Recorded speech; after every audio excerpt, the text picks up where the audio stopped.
Khairul ini pemain lama di Thoriko ya. Saya akhirnya ketemu juga dengan murid Abu Yadim Yati.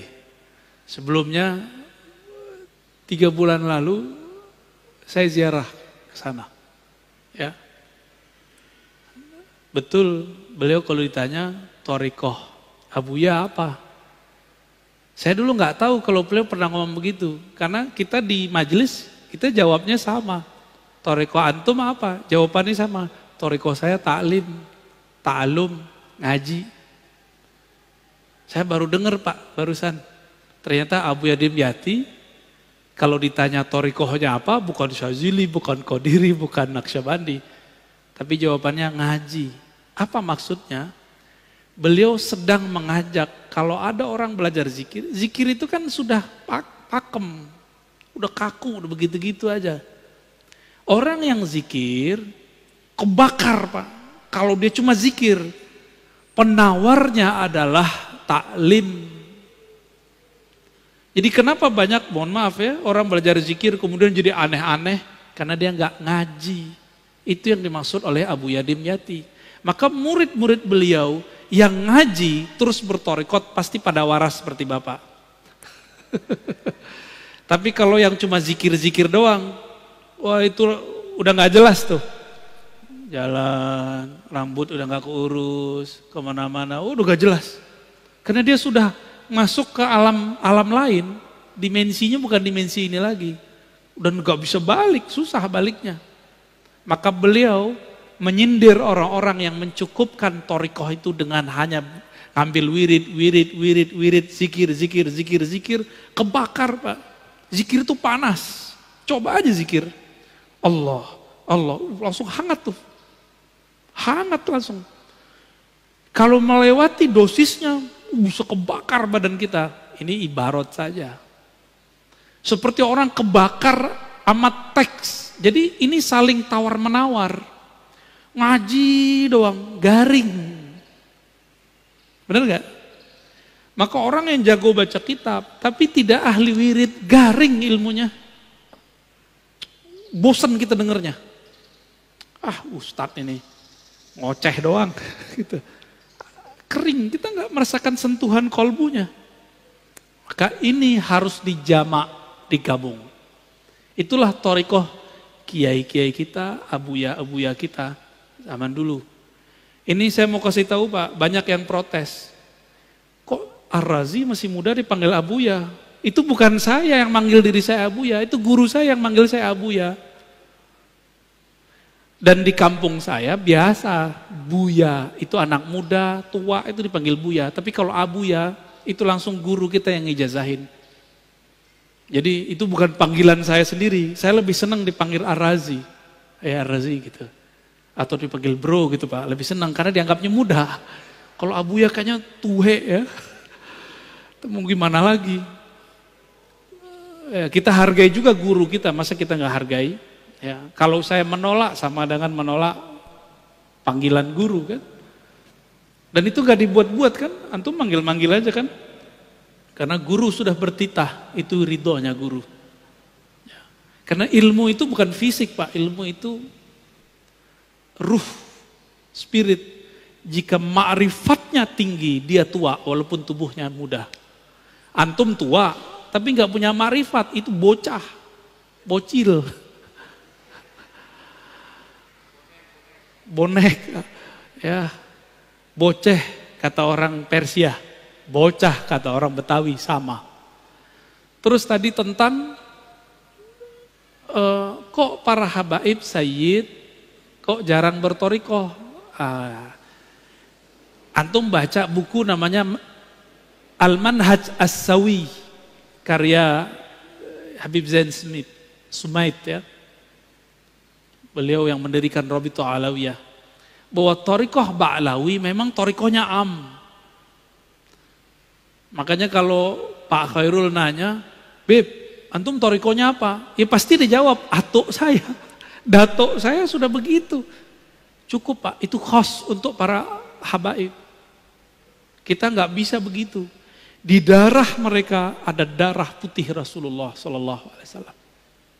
Maka mereka sedikit saja tasdik tentang abahnya, jidnya, itu langsung usul kepada Allah. Namun secara hukum alam, habaib tidak habaib kalau nggak ngaji ya jahil. Sama dengan orang biasa. Habib kalau nggak ngaji ya sama ke orang awam. Tapi kalau Habib ngaji, kita kalah langsung, Pak. Kenapa kita kalah langsung? Karena dia punya mahabbah yang tinggi kepada jin-jinnya dan Sayyid al-Alamin baginda Nabi Muhammad SAW. Kalau kita kan mencoba mencari rasa dulu. Tapi untungnya Nabi menyebutkan nasab itu ada dua. Ada nasab warasah, ada nasab jisim. Ahlu bait. Maka ahlu bait ini ada dua. Ahlu bait biologis. Bin. Asegab, Atos, Adat, Aidrus. Ada 200 ya. Berapa tuh? Banyak banget itu. Ada Al-Mahjub. Ya, ada Bazara, macam-macam. Saya ke Prancis ini ketemu Bazara. Tahu-tahu orang mana, Pak? Orang Makassar. Habibnya diganti pakai gelar Andi. Jadi Andi itu di Makassar dulu, itu pengganti gelar Sayyid Habib. Seperti di Banten diganti dengan Raden. Jadi sebenarnya Raden-Raden yang ada sekarang itu Sayyid Syarif. Namun ada yang jalur yang kuat, ada jalurnya dianggap kurang kuat oleh Robito Alawiyah, jalur Azmat Khan, itu kurang kuat. Ya. Tapi kalau bagi saya semuanya zuriat Rasulullah, saya hormat dan saya angkat tangan kepada mereka. Ya. Karena khawatir ini pesan Rasulullah Sallallahu Alaihi Wasallam. Jadi memang ijazahnya Thariqah Ba'alawiyah itu am.